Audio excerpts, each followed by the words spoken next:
до этого? Я нажал только что кнопку «Начать трансляцию».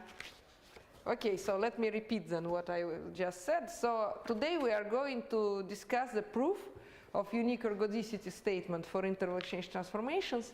You both voted in our small vote, and finally the proof by Bashar-Nitzan was a winner. So we are going to discuss it today. This proof is very different from the two first one given by Veach and Mazur, because it does not use any geometric features of interval exchange transformations, but it relies completely on its presentation as a symbolic system. So we want first to establish some symbolic language. Then I will state some abstract conditions that Bashar-Nitzan proved to be a sufficient condition for unique ergodicity. And then I will show you how to apply this generic condition to the interval exchange transformations.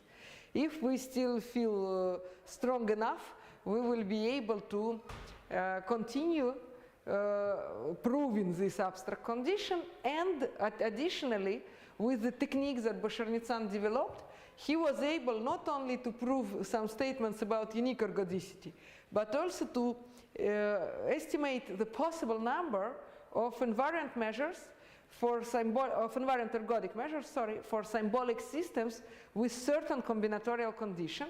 This condition is about the complexity. So we are going to discuss this part as well, and at the very end it's supposed to lead us to the statement similar to Katok's result, even if the original Bashar-Nitzan's proof does not result in such a strong estimation that the number of ergodic measures cannot exceed the genus of the surface associated with the interval exchange transformations. So we first need to put some framework. So we get an alphabet. It's a set of letters, typically finite one, so it's an alphabet. And we have a subshift. Normally subshift is a couple. One is a set and one is a map, and the set should be closed under the action of the map, and the set is some closed subset of the set of sequences of elements of our alphabet. We will call these sequences either finite or infinite. We will call them words. So how can we establish the alphabet in the context of interval exchange transformation? There is a very natural approach. Namely, we can say that we denote the parts of the support intervals that correspond at the beginning to our subintervals of continuity for the map by different letters in our alphabet. You understand? We can say that this is ABC, and then we can follow the orbit of a particular point. For instance, we start somewhere here, so at the beginning it was the letter A, then we have to go somewhere here, so it will be a letter B, then we go again to the letter A, then maybe A again, because we are already here, and then we go further here, and it will be C, and so on. So when you look at the orbit, you can code it with the letters that determine different parts of the support interval, and these parts are just continuity subintervals of your interval exchange. This is kind of the easier part, the easy part of the symbolic dynamics for interval exchange transformations. So in this abstract framework, you can also define the cylinders. And this is the following thing. We take some word. It's a finite word this time. So we know that we take some finite amount of symbols.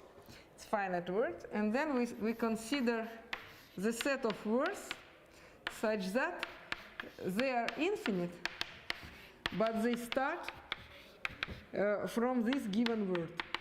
So we consider all the words that start from this particular word. Right? And this set forms a cylinder. Of course, less letters you use to determine your cylinder, more words you have. Like, you understand, you fix the first letter, then you will have all the possible continuations inside. Then if you fix the first and the second letter, some continuations from the previous cylinder already disappear because maybe they had different letters as a second letter and so on. So less letters you have, larger cylinder you get. So what does it mean to be minimal for such a dynamical system? As you remember, we used to say that minimality means that the orbit was everywhere dense, but it allows also different formulations in slightly different terms. So one option is to think about minimality, is to say that it does not contain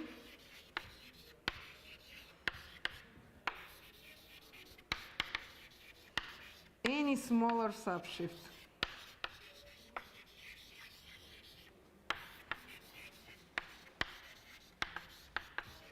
And there is also an important notion of uniform recurrency.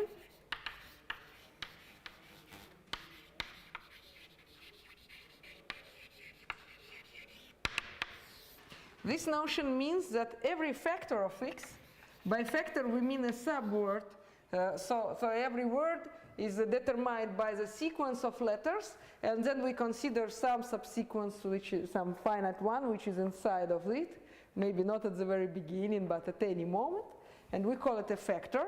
So every factor of x occurs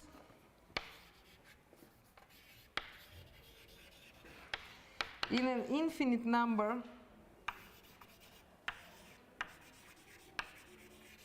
of places with bounded gaps. So what does it mean if you think for a moment about it? So you take a factor. This means that, in other words, you take a kind of a cylinder. So it defines you, if you look at this picture in terms of interval exchange, it defines you some piece of the support interval, right? Because it's the set of points that do have the trajectory, at least at some period of their life. They do have a trajectory that is determined by some sequence. So it's a kind of a neighborhood. Да. Я все-таки последний не понял, на скрипче переводится, могли бы по-русски сказать? Да, ну, значит, это, не знаю, как правильно сказать, uniform recurrency, но, в общем, это равномерная, видимо, рекуррентность. Речь идет вот о чем. О том, что вы берете под слово любое, конечное, и вы утверждаете, что если оно один раз встретилось в вашем гигантском слове, то оно где-то еще должно встретиться, и бесконечно много раз должно встретиться. Именно в этом слове. В этом слове. Ну, то есть в чем смысл? Вот смотрите, давайте думать про перекладывание, а не просто про какую-то абстрактную систему, да? Вот у вас есть, что такое слово? Вы смотрите за траекторией точки какой-нибудь, и смотрите, как бы, на какой отрезок она прыгает, и записываете каждый раз. И дальше вы говорите, вот у меня есть такой кусок, когда точки прыгали А, Б, А, например. Что это значит? Вот теперь давайте посмотрим на наш отрезок.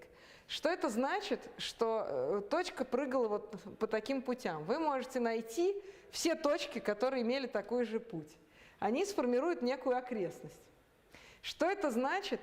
Что мы потом снова встретим такую же траекторию. Это, другими словами, означает, что ваша не траектория, а такой же цилиндр, ну, набор слов, набор букв, вот этот, такой же фактор. Это означает, что ваша траектория рано или поздно опять попадет в эту же окрестность, которая на отрезке определялась тем, что все точки, живущие в ней, имели в начале путь А, Б, А. А что это значит, что она обязательно попадет в эту же окрестность? Ну, это значит, что если какую окрестность вы не возьмите, вы туда будете попадать, и причем сколь угодно далеко вы будете туда попадать. Но это на самом деле то же самое, что сказать, что это минимально, по большому счету. То есть, что вы в окрестность любой точки будете входить в своей траектории. Ну вот. Поэтому это на самом деле эквивалентные вещи, но в абстрактно это надо доказывать, я сформулирую это как утверждение. Давайте я сейчас напишу, будет понятнее. So there are different ways to define minimality. One is what we kept in mind, saying that all orbits were everywhere dense, but in this context people sometimes use as a definition the idea that the minimal system does not contain any smaller subshift. What does it mean to be a smaller subshift? It means that the map is the same, and then you can define a subset of this guy, a proper subset, such that the pair will be again a shift. But what we want to say when we say minimality is that it's not possible. Because what happens? That if you can do that, then it means in particular, again, keep in mind this picture with interval exchange, that there is a part which is not included in your set of all these words. So some words are forbidden, you exclude them, and you still can have the closed system.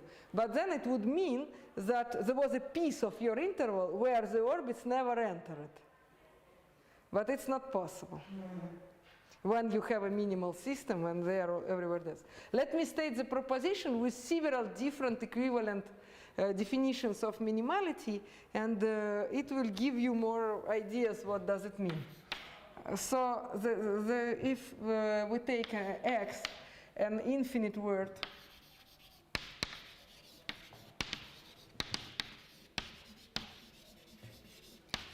on the alphabet X,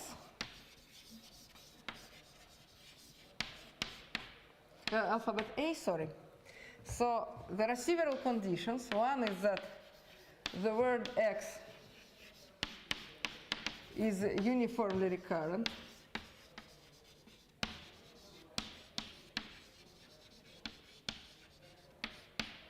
The second one is any factor, for any factor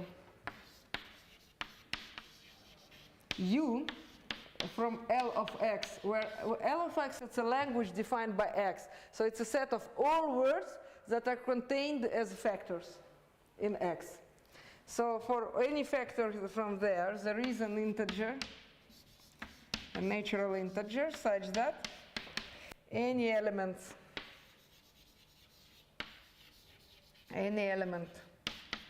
of Ln of X, Ln of X, it's a set of words that are contained in X of length n. So there contains an occurrence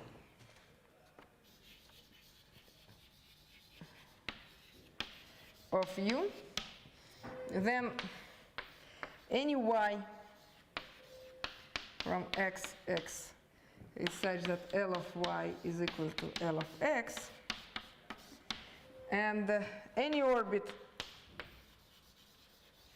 is dense, and the subshift is minimal, so all these things are equivalent.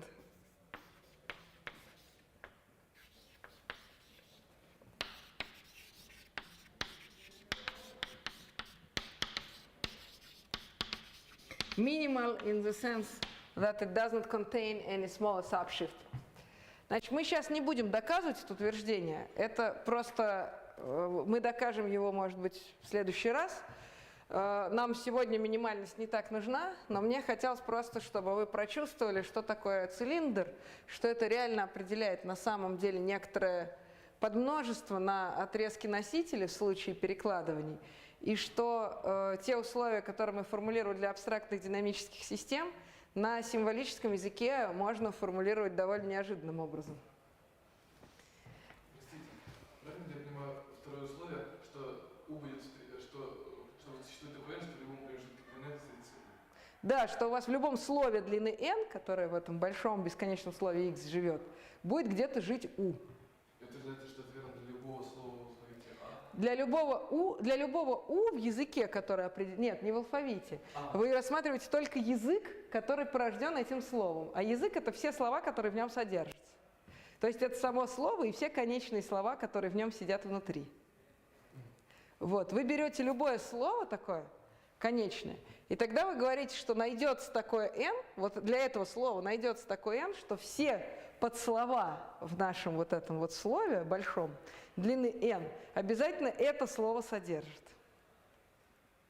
Так, то есть утверждается, вот, то, что из 1 следует 2, это значит, что если в слове любое слово встречается бесконечное количество раз, то оно еще и неизбежно встречается на промежутке схемы. Да, но эта длина, она не общая какая-то uniform, а она определяется тем словом, с которым мы хотим найти много раз. То есть если у вас слово из одной буквы, то это один промежуток. Если слово там из 1000 букв, то n будет другое. Okay, so this is a kind of fast introduction. So let me now discuss what exactly we want to know about the Boshernitzan's condition, what he proved.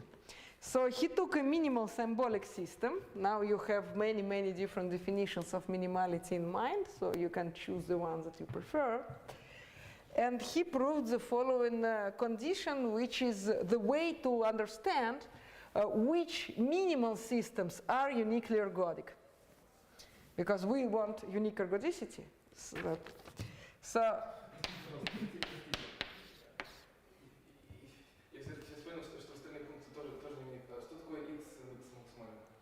имеется в виду, что вы рассматриваете орбиту конкретной точки, вот у вас есть слово, и вы на нее действуете вот этим отображением S, и у вас порождается орбита соответствующая. Если вы возьмете другие слова из орбиты, то будет такой же язык. Вот вы взяли одно слово, на него подействовали своим отображением, но типичное отображение – это сдвиг. Может быть, мы этого не сказали достаточно явно. Ну, сдвиг, понятно, что вы просто там сдвигаетесь на одну букву. Вот. Знаете, как когда вы к офтальмологу ходите, то у вас там у него есть такая линейка, и он двигает эту штуку, чтобы вам правильно стеклышко в диоптриях подставить, когда тестирует зрение. Но, по крайней мере, раньше он всегда так делал, когда, прежде чем в аппарат сажать, вначале было вот это вот действие с линейкой. Вот сдвиг – это ровно вот то, что он делает. Вот у него кругляшки эти, и он вот это окошечко двигает. Вот. So here you consider the orbit of your word x, and you claim that the language that you get for any member of this orbit is exactly the same language you get for x itself.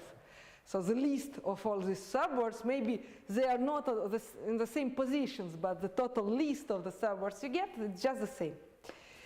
Okay, so, yeah. Ну, в обычном смысле, то есть вы рассматриваете это ваше множество x, вот, всех, ну там же было множество, которое мы стерли, вот, слов этих, и вы рассматриваете, то есть это то же самое, что вот есть в нашем предыдущем понимании, вот вы смотрите на орбиту точки, вот там полотна на отрезке у вас была, ну, там точка, которая перекладывалась. Угу. Да, понял. Okay, so we have a minimal symbolic system. I think I'm going to prove it next time, but I want today to first to reach the announced goal, to explain you how we can treat the unique ergodicity. And then we consider the list, the set of invariant probability measures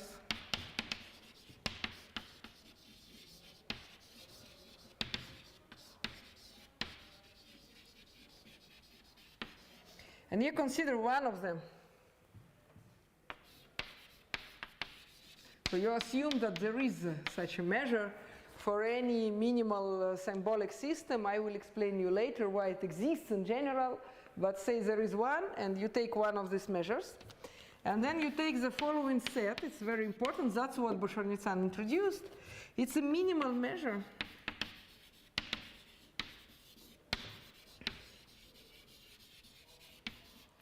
of the cylinder set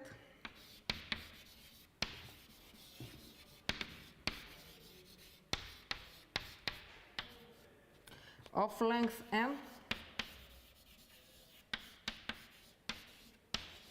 of x.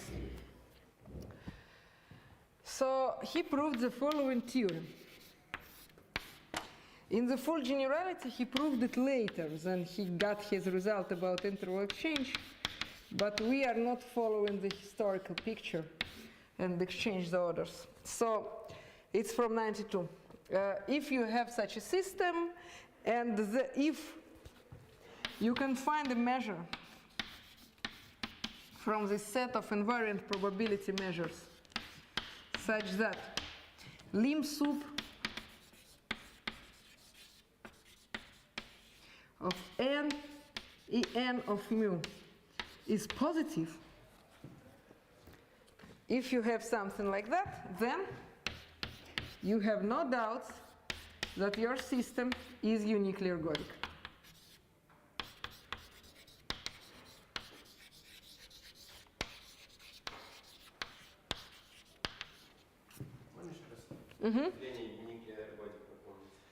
It admits exactly one ergodic probability measure. So you understand what the measure is ergodic if all the invariant sets are either of zero or full measure. So unique ergodicity means that you do have only one ergodic probability measure. Probability is important because otherwise you can multiply it on some constant and that's it. But Простите, вы сейчас сказали инвариантное множество. Я вот не знаю, как в общем, то есть вот у точки расчетной орбиты, если немножко... все, простите. So what we are going to prove, so this is a general theorem. We will prove it probably today, definitely in April. We are going to prove this statement, but first I want you to show how to apply it to interval exchange transformations, how to get the result for EETs, because otherwise you can be bored just trying to imagine some abstract systems and so on. So we first get the result using it, and then we try to figure out how to apply it. So, Простите, еще вопрос. Вот ERN от μ, минимальная мера симметрического множества длины, имеется в виду среди нулевых, или обычно встречаются все? Не, ну обычно у цилиндров нет нулевых мер. То есть обычно в все встречаются все возможные слова данной длины? Нет, но насчет все возможно и возможно нет, но имеется в виду, что мы рассматриваем только такие цилиндры, которые сформированы буквой из какого-то слова, поэтому все эти цилиндры, ну, если там все буквы встречаются, то они, ну, в общем, имеется в виду, короче, не нулевая длина, да, это будет положительной длины. Вот. Длина положительная, но вот разве не верно, что для его достаточно большой длины можно выбрать слово, которое в X не встретится? Нет, его, безусловно, можно выбрать, но ну, давайте мы разберемся в процессе, в общем, нам будет понятно по ходу движения, что имеется в виду. То есть нам тут важно, понимаете, мы же будем смотреть на лимсуп этой штуки, то есть то, что от каких-то там, иногда это может там принимать какие-то значения, то окей, но нам важен лимсуп, и если, поэтому... если слово длина не встретилось, то и для большей длины существуют слова, которые не встретятся. Увидим сейчас, как все будет. Значит, so how to apply this statement to interval exchange transformations, the plan will be as follows. So first we're going to prove that we're going to prove the proposition. And the proposition Bashir-Nitzan proved before this general thing. So it's from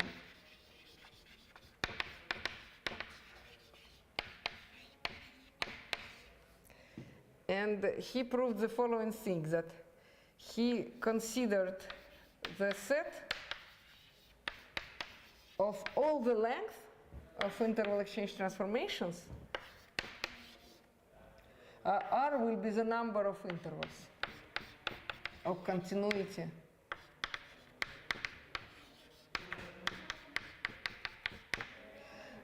So this is the set of length, the cone of length, and we take the length such that En of T P lambda is smaller or equal than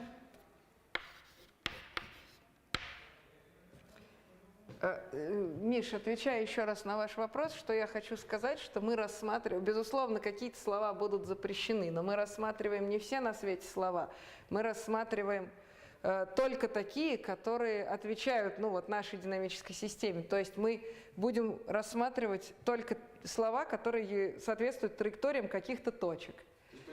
Вот, поэтому цилиндры будут не пустые, да. So, let's assume that we take the length such that for a given interval exchange, for a given, we fix the permutation, and we consider only the set of lengths such that the corresponding thing satisfies this condition. Then, if epsilon is between 1 over r is the number of intervals, and 0, we can be sure that the Lebesgue measure of this u and epsilon is smaller or equal than 3r cubed epsilon. And then we will have the following statement.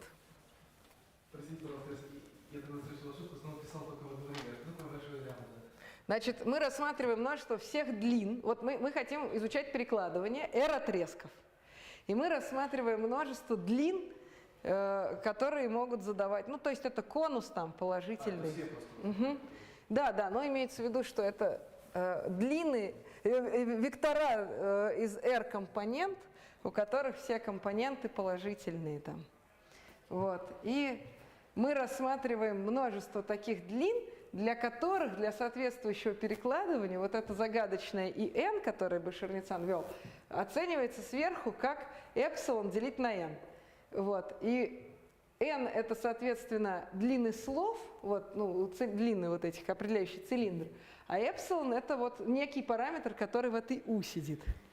И тогда мы говорим, что если у нас эпсилон между вот этими штуками, то мы можем померить Лебегову меру множества таких длин. And so this we will prove, and as a corollary of this first theorem and second one, we will have, basically as a corollary of this proposition, we will have the following theorem, that for a given irreducible permutation,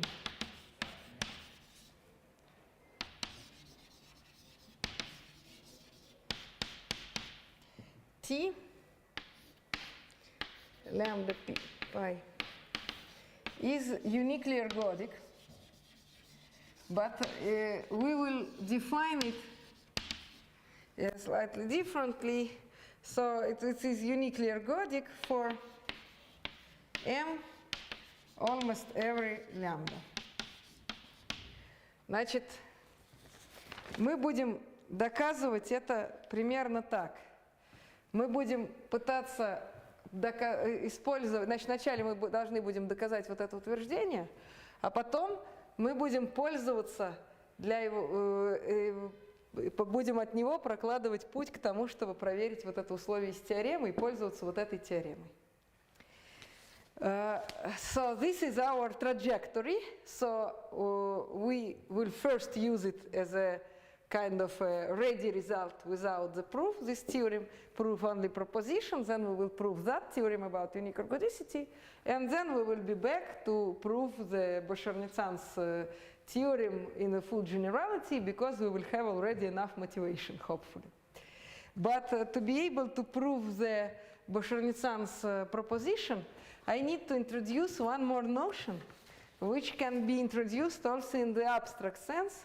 And that's how I will do it, because we will apply it later as well. So, что такое УН-эпсилон? Не понять, что означает это множество. Это множество таких перекладываний, ну мы зафиксировали перестановку, давайте.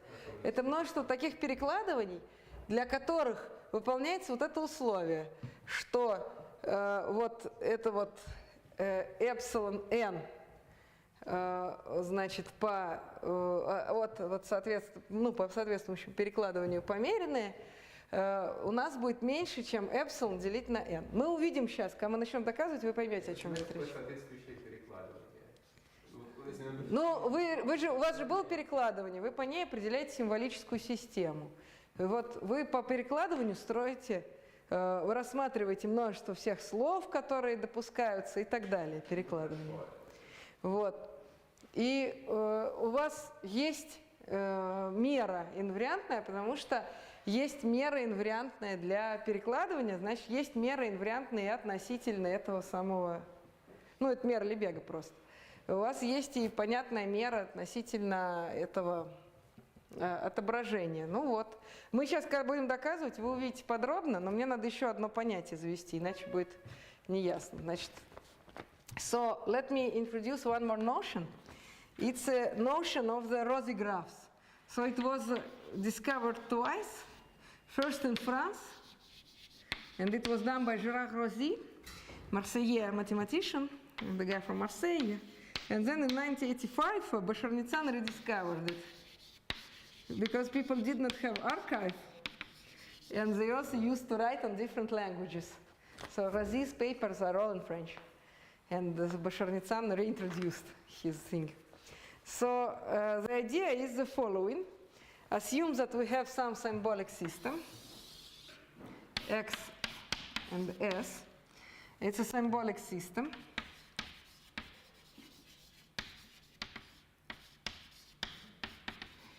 And so let us consider ln of x.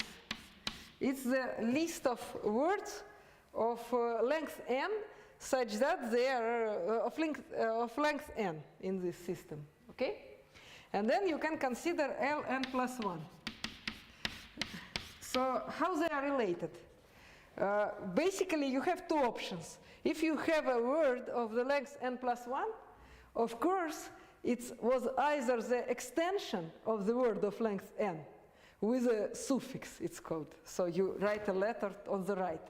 Either it appears as an extension to the left, and then what you add is called prefix, like in real language. Суффиксы и приставки у них есть.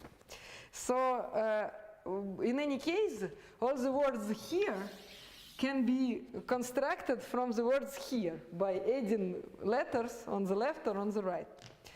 And then we define the following thing. So for any integer n, we define the nth Rosy graph.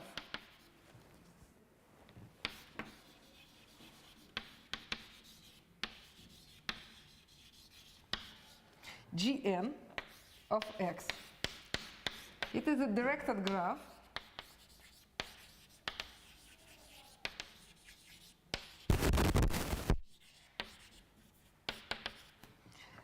such that, so the set of vertices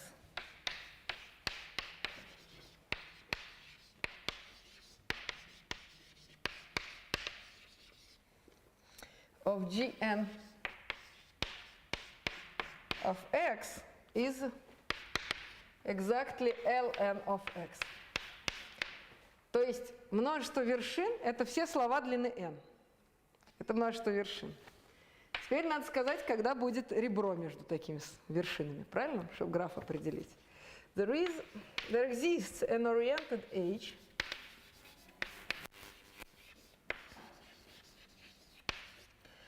from U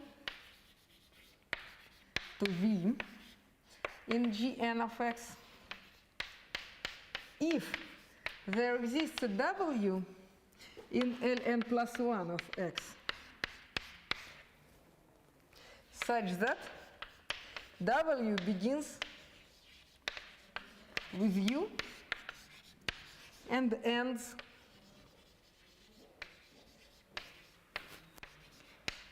with V. So if we have a subshift associated with some given word, then we can the word x, then we can say that this Rosy graph is Gn of x. Значит, давайте еще раз отрефлексируем, что за зверь. У нас мы фиксируем n, рассматриваем все слова длины n. Это будут вершины нашего графа. И если у нас есть два таких слова, мы соединяем их ребром, только если есть слово длины n плюс 1, которое является продолжением первого слова длины n, ну, справа, и, значит, наоборот, заканчивается этим словом длины n, ну, вторым словом длины n, то есть приписываем какой-то букву слева к ней. Вот такое существо. So don't be confused with the Rosie diagram, because we already discussed Rosie a lot when we were discussing the induction for interval exchange transformation. The guy is the same. The graph is different one. So you remember we made these diagrams with permutations. The vertices were permutations, and we connected them with ages if we could get them as a result of Rosie induction application. So the Rosie graph is a different guy. Don't be confused. In reality, it's called the Rosie graph, but the very close relative of it is called De Bruijn graph in the geometric group theory. If you ever saw, it's basically the same notion, very, very close one. So don't be confused with the diagram. Now when we know who Rosie graphs are, we can try to consider this proposition that we would like to prove. So let me try to explain it, and while we would prove it, we probably will clarify what does it mean to have this En, what it would be, and so on.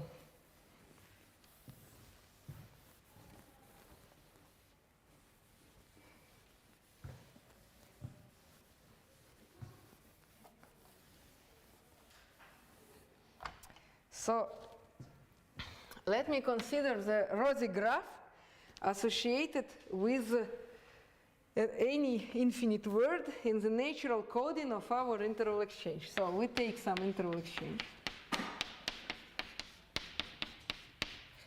And we consider its natural coding. By natural coding, I mean exactly what we discussed when we gave names, as letters as names for the intervals, and we considered the orbit of the point as an infinite word. And we can consider whatever, any infinite word. So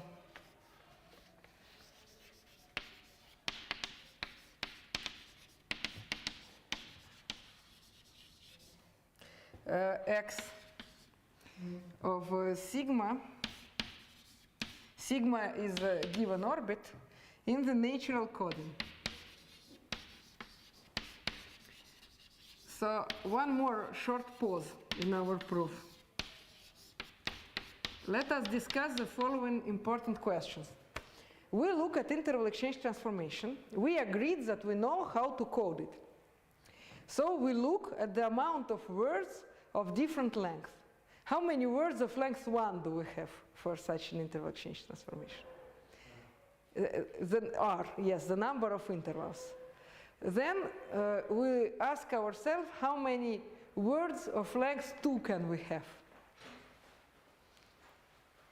If we have R intervals, so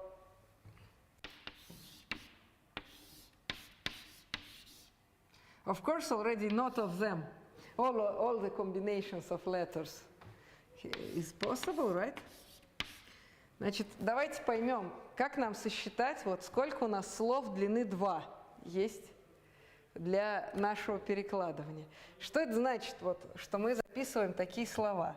Мы делим, по сути, наш отрезок-носитель на кусочки, в зависимости от того, куда они перешли, правильно? То есть вот у нас есть точки отсюда, они перешли сюда. Значит, у нас на самом деле вот этот отрезок разделился на 3 части. Те из них, кто оказался опять на этом круглом отрезке, то есть кто дважды А, вот, это те, кто вот сюда пошел, у них вторая буква тоже будет А, правильно? Те из них, кто пошел вот сюда, и те из них, кто пошел вот сюда. На моей картинке у тех, кто жил в Б и в С, у них обязательно вторая буква будет А, потому что они все накрыты этим круглым. То есть у нас какие слова возможны? AA, that's him, AB, AC. Him it was B, but in reality BA, and him was C, but in reality CA is the same. So how many how many subintervals we may have, how many words will we have? We will have not more than 5 words, right? Вы, кажется, первый раз рассказывали, что там ответ n, наверное, минус 1. Да, будет. So in general, the number of words is not greater than r. Сейчас, да, это количество. 1 n plus 1. Так, давайте мы проверим, что я не вру. И всего у нас... Если они на одну меньше, чем r, вот с каждым разом становится... Ну, то есть их r, когда у нас n равно 1, когда r равно 2, значит, что у нас должно получиться? 2r минус 1, вроде сходится. Вот, так что, наверное, правильно. Значит, откуда берется меньше или равно? The point is that it would be precise equality if King's condition is satisfied. If no singular points meet in the same orbit. Because why can we have less than this? Every new switch corresponds to the fact that we have to look at the singular points, right? So appearances of the singular points of our map on one of the intervals lead us to the appearance of additional words that we get in the coding, right? When we need to switch from the level n to the level n plus 1, what do we have to control? We have to control how many singular points appear on the new subintervals that we get in our partition. But every time we cannot, we get some controlled number of subintervals, a controlled number of singular points, with the only exception if some of these singular points, they meet, the images of them, they meet, and this one point appears in 2 different rows. But it only happens if King's condition is violated. So either some points should not be added, so we will have less, but it happens only when King's condition is violated. And if King's condition is satisfied, then we will always have a precise equality.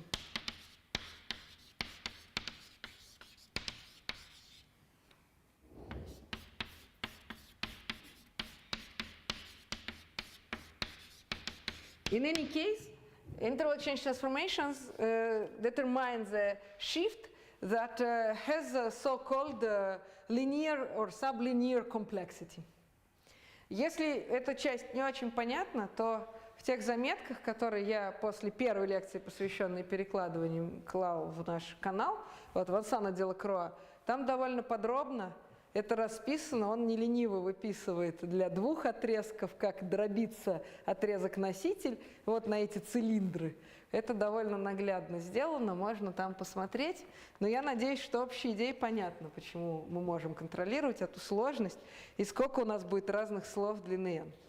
Окей, then we can try to take the set of the rosy graphs. It's a set of the rosy graphs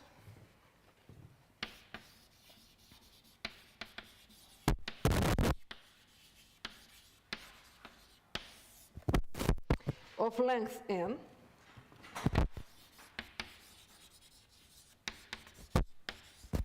for a given orbit of any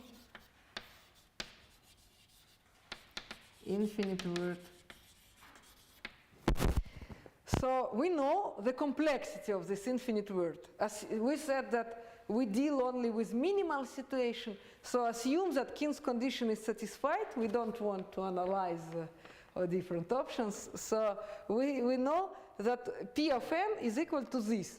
So we know the number of vertices in the rosy graph because it's exactly the same thing. It's the number of different words of length n that you may have. So we know how many of them do we have. And then I claim that in such a case our Gn, this this rosy graphs, it has at most 3R minus 3 branches.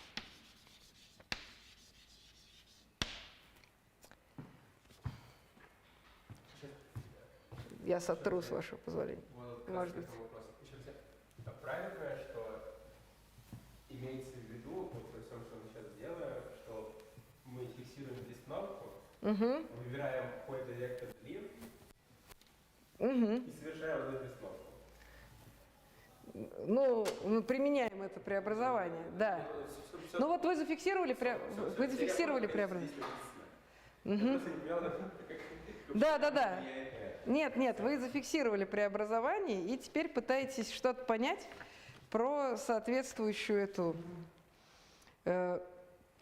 вашу, значит, про графы Рози. Ветвь. Ну, получается, мы пытаемся понять, как эти самые графы Рози могут выглядеть. Вот, как это попроще сказать. Ну, короче, пытаемся как-то понять, как они могут быть устроены. И сейчас я объясню, откуда это взялось. Давайте еще одно определение я дам и объясню, что это значит про branch. Значит, so if we have a graph, we can define a weight function on a graph.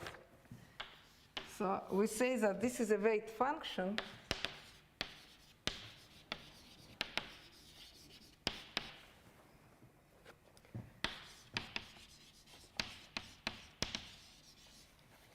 Function on a graph.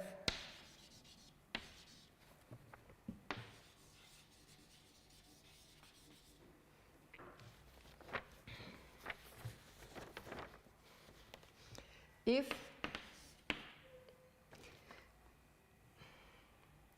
значит, мы имеем в виду примерно следующее. Мы хотим понять, сколько у нас может отходить ребер к вершинам. То есть, как бы, мы хотим понять, сколько... Мы знаем, какая у нас сложность, значит, мы можем оценить, сколько у нас может быть максимум из каждой вершины отходить ребер. Вот. So, weight function, it's we call it a weight function if it is positive. Positive on each vertex.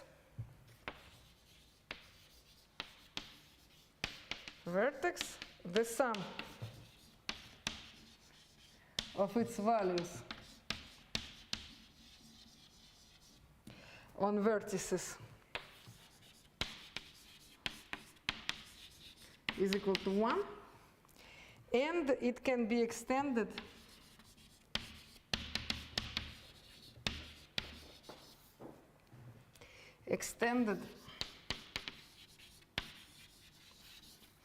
to the edges such that for any vertex the value we get when we sum up over all incoming vertex, это то, что называется закон Киргоф, is equal to what you get when you sum up over all outgoing. Это не имеет отношения к графам Рози как таковым. Это просто абстрактное определение, что такое весовая функция на графе. Вот. Мы берем такую функцию, которая удовлетворяет вот этому условию. And then we can do the following trick with our rosy graphs. So we do have some rosy graphs. We know the amount of vertices. We can control the amount of edges because we know how many words of length n plus 1 we get, right? So we can take as a weight function the following function. We take the cylinder.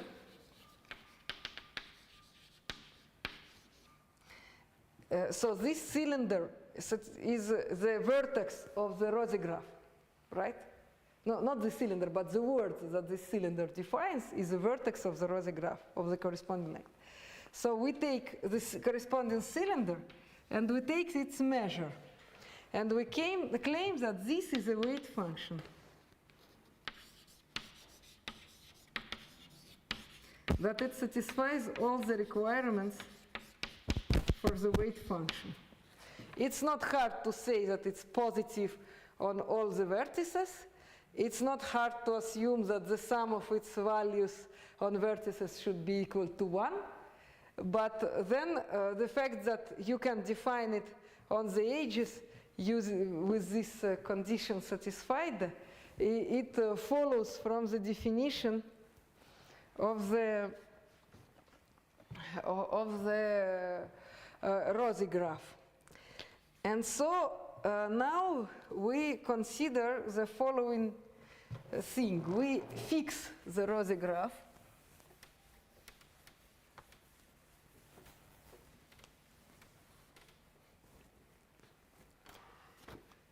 Fix the Rosy graph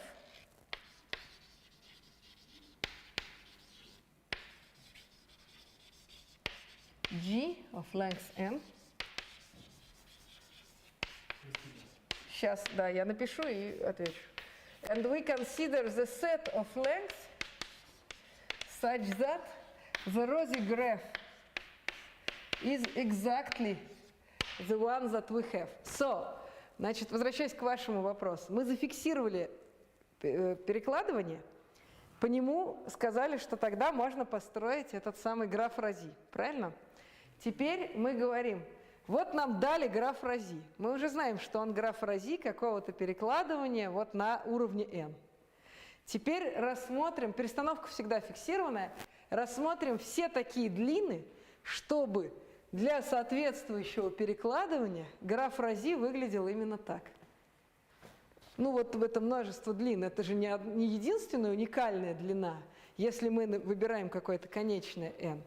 Вот то, что там нацарапано, это все такие длины, для которых граф Рози на уровне n – это в точности наш любимый граф, который вот для нашего конкретного перекладывания мы с вами написали. Да, Миша, у вас был какой-то вопрос.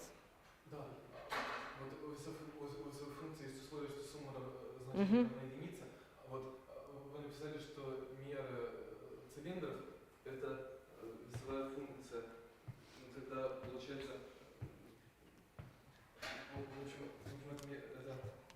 вообще вот эти графы, они рассматриваются для, мы уже забыли про множество под названием функции, смотрим только на отдельное слово для орбиты отдельной точки. Да, но у нас как бы множество, вернее, мы не то что забыли, просто для того, чтобы мы сейчас смотрим на конкретную динамическую систему, на конкретное перекладывание, и мы рассматриваем сдвиг именно на орбите конкретной точки.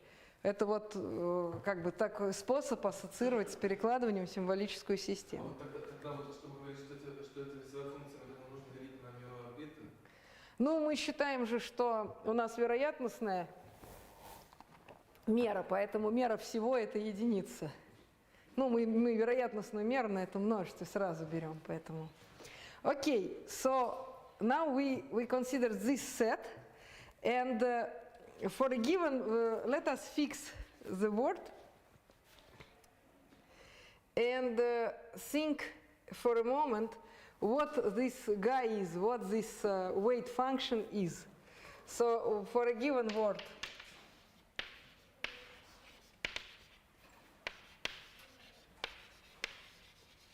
or W1, Wn, we consider the value of this weight function of the defined on W1. What is it? I claim that this is nothing else than the length of the interval that corresponds to this W1 letter. If we have renormalization, of course, the sum of length is equal to 1. So for all lambdas from this set, from this guy, all the rosy graphs between 1 and 1 and n, they are fixed. So if this particular rosy graph at the level n coincide is fixed, then all the previous rosy graphs, when we have less vertices and so on, they should be always the same as for the original interval exchange. So they are fixed. So now, when we look at the defined inequalities of this weight function on the rosy graphs between 1 and n, we can see that the measures of the cylinders of length e plus 1, they are computed by explicit formulas from those of the length I. So what I want to say simply is that these weighted these numbers for I between n and 1, these guys, they then can be computed inductively from the length of the intervals.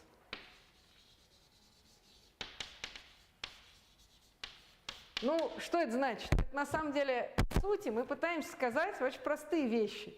Вот эти вот отрезки, которые мы тут разметили, цветастые, части этого большого отрезка А, их длины полностью определяются длинами исходного перекладывания отрезков. Правильно?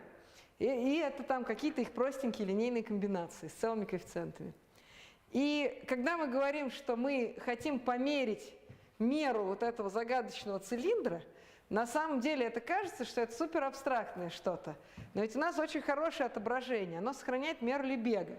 Поэтому что такое мера вот этого, мы с вами обсуждали, значит, мера цилиндра, который состоит из одной буквы.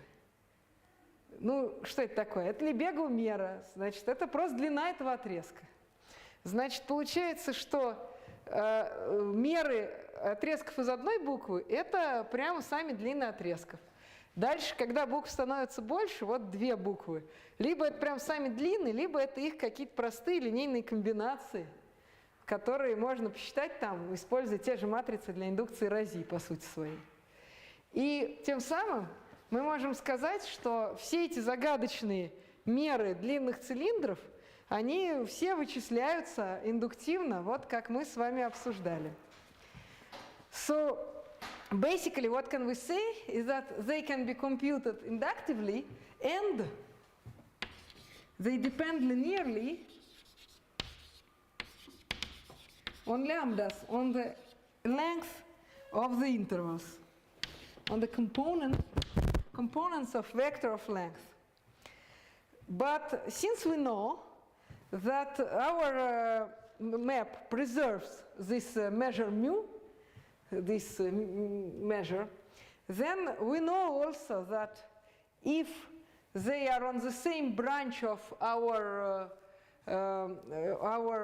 Rosie graph, so if you have interval exchange transformations that do have the same scheme of the Rosie induction, if you want, in the sense of the order of singularity, then you just do have the same values of the weight function. So, Что такое ветка? Значит, имеется в виду, что вы рассматриваете эти, значит, компоненты, и у них может быть несколько, ну как по-русски сказать проще, ну как компонент связности, что ли. Вот. И, соответственно, у вас получается, что если... Давайте я напишу это где-нибудь сейчас. Куда нам это лучше написать? Can I erase this part? It's clear what we did with this weight function.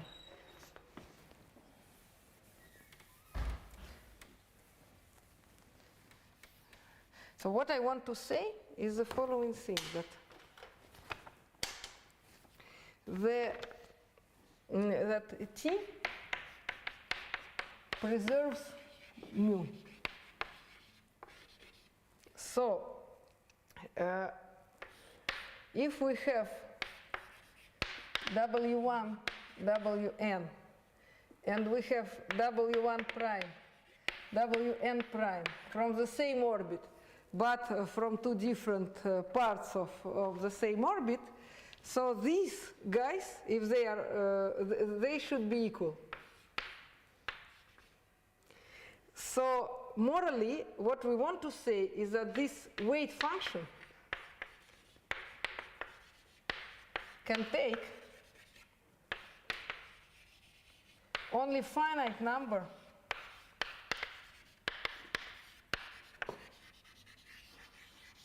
of different values.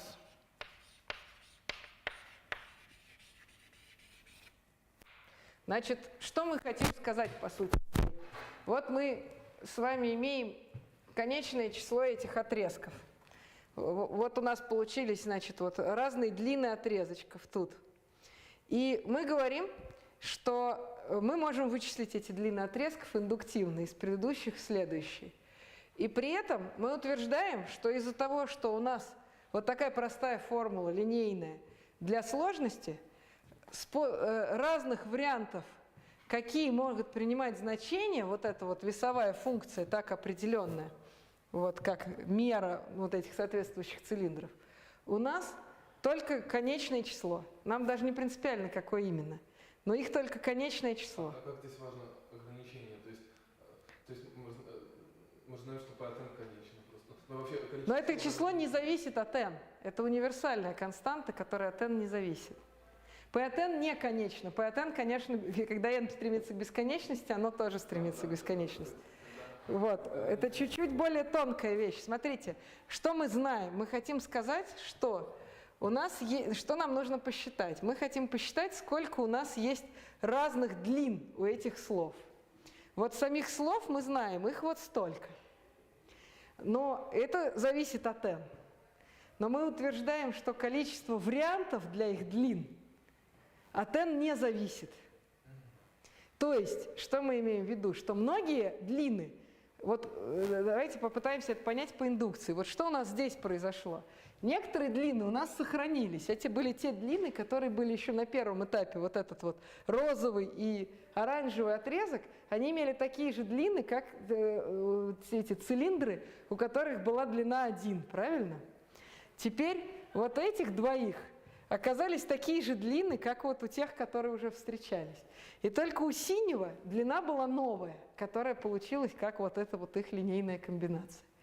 И мы хотим сказать, что можно найти такую константу, неважно, какая она будет, ну, ее там вычислить, это не так принципиально, но можно найти такую константу, которая будет сверху, она не будет зависеть от n, и она будет сверху оценивать количество возможных вариантов, какие длины, сколько у нас есть длины, ну, для цилиндров длины, значит, n. И эта константа не будет зависеть от n. Это пока утверждается или это просто? Нет, мы в это верим, что это следует из вот этой линейной оценки.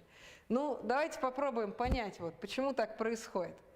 По сути, что происходит, когда мы переходим от длины n к длине n плюс 1? Мы с вами уже выяснили, когда эту формулу обсуждали, что у нас есть отрезки, на которых ничего интересного не случается, а есть отрезки, на которых оказываются прообразы наших особых точек. И, значит, наши слова размножаются за счет того, что у нас есть вот эти вот прообразы особых точек. Количество, причем, этих прообразов, мы тоже знаем, что их не может быть больше, чем, ну, было этих особых точек. Теперь, значит, что это означает? Это значит, что мы можем оценить количество отрезков, на которые эти особые точки попадают. Они не могут сидеть на каждом отрезке по такой особенности. Мы можем контролировать, значит, сколько у нас будет таких особенностей. Соответственно, у нас будут отрезки, которые раздробились, тогда их длины больше не релевантны, а они заменились на то, на что они разделились, и будут отрезки, которые не дробились, они перешли просто как они были. Соответственно, нам нужно проконтролировать, что за счет того, что разница каждый раз у нас не больше, чем r, мы могли добавить новых длин не больше, чем 3r минус 3. Вот.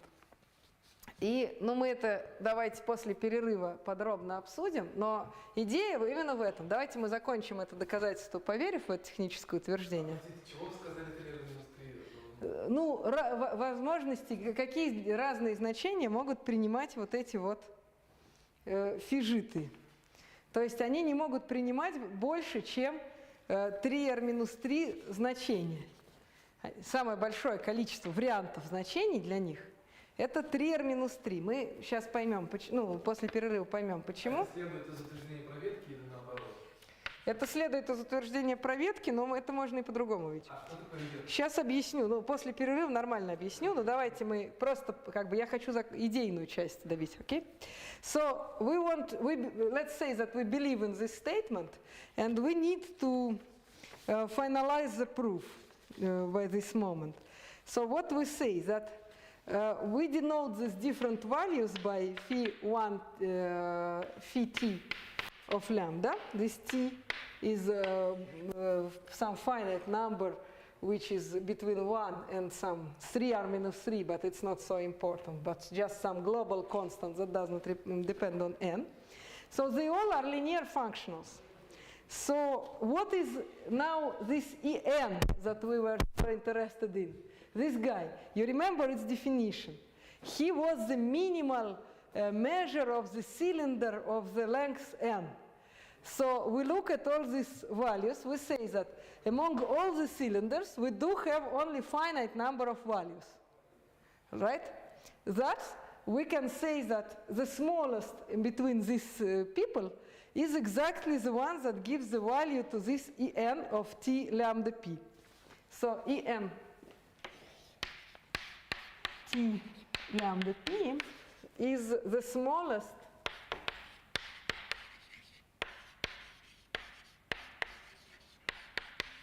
of phi1, phi t. Again, we can retrieve in reality, we can reconstruct the value of lambda, of the length of intervals, if we do know the values of the weight function on the cylinders. Because the lengths of intervals are the ones that you get with a cylinder of length 1. So what we want to say is the following thing, that we have, what do we need here? Look, we need to estimate the measure of those for whom these cylinders have the measure, the smallest among these guys, has the measure smaller than epsilon divided by n, right? Мы хотим же вот это доказать на самом деле. Мы поняли, как выразить, кто такой этот n, что вот мы можем его видеть как минимальное значение из этого списка. И теперь нам надо понять, как же померить Лебегову меру вот из этой штуки. И сейчас мы успеем. Сколько там времени? Ладно, давайте мы, наверное, сейчас сделаем перерыв. И я тогда отвечу про то, откуда взялось 3r-3. Сейчас я соображу, просто я не помню. И тогда мы докажем, потому что нам еще остался некоторый кусочек.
вывести, это просто число ребер.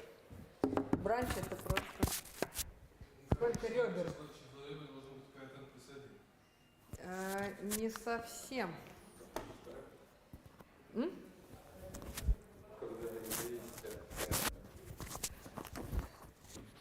Ну, по крайней мере, смотрите, нам, если мы хотим оценить там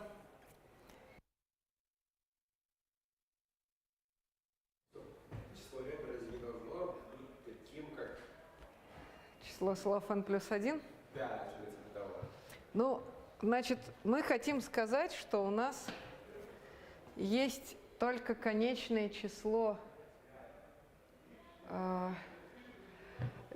Так, как нам правильно сказать? Ладно, давайте сейчас.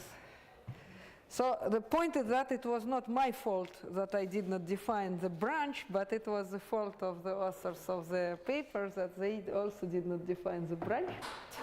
So I was not able to recover what they meant very fast. Unfortunately, I apologize. Сейчас, извините.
And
there exists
for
is a result of the amount of invariant measures for interval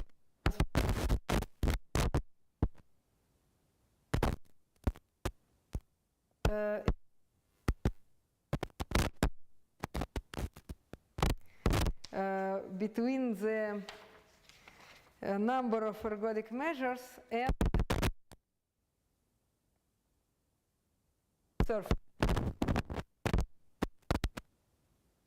we have. Значит, что я хочу сказать, это то, что простая теорема, мы ее докажем, но требует работы. Конкретно для перекладывания отрезков это можно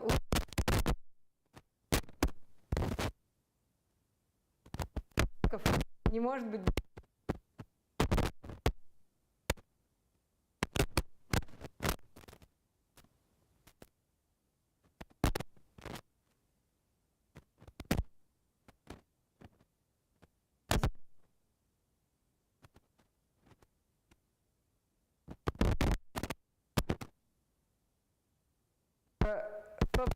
Идея, что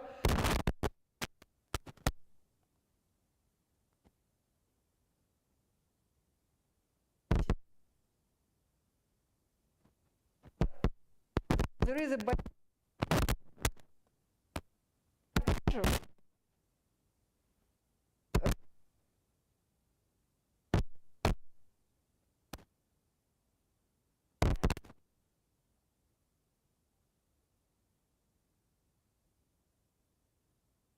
в том смысле, да?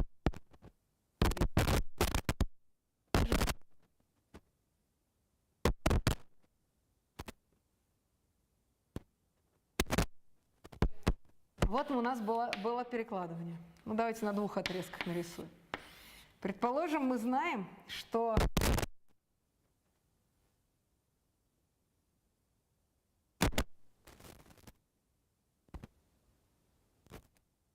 во всем конусе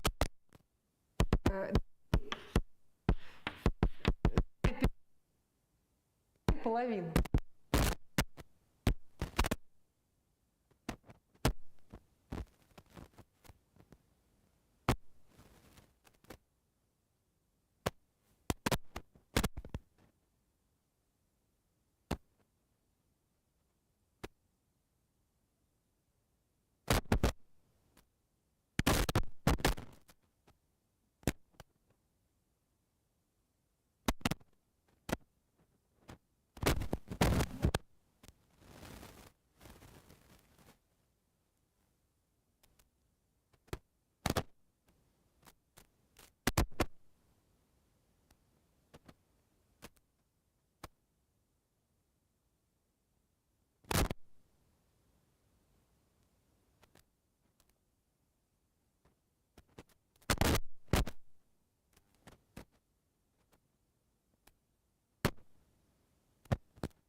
Оценкой которой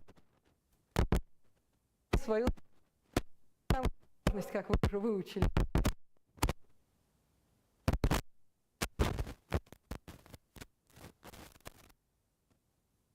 Это как раз, ну, у вас получается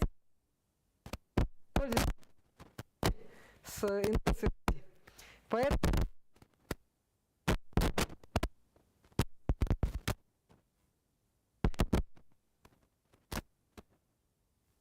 мы могли это увидеть гораздо быстрее, используя тот инструментарий, который мы раньше развили. Но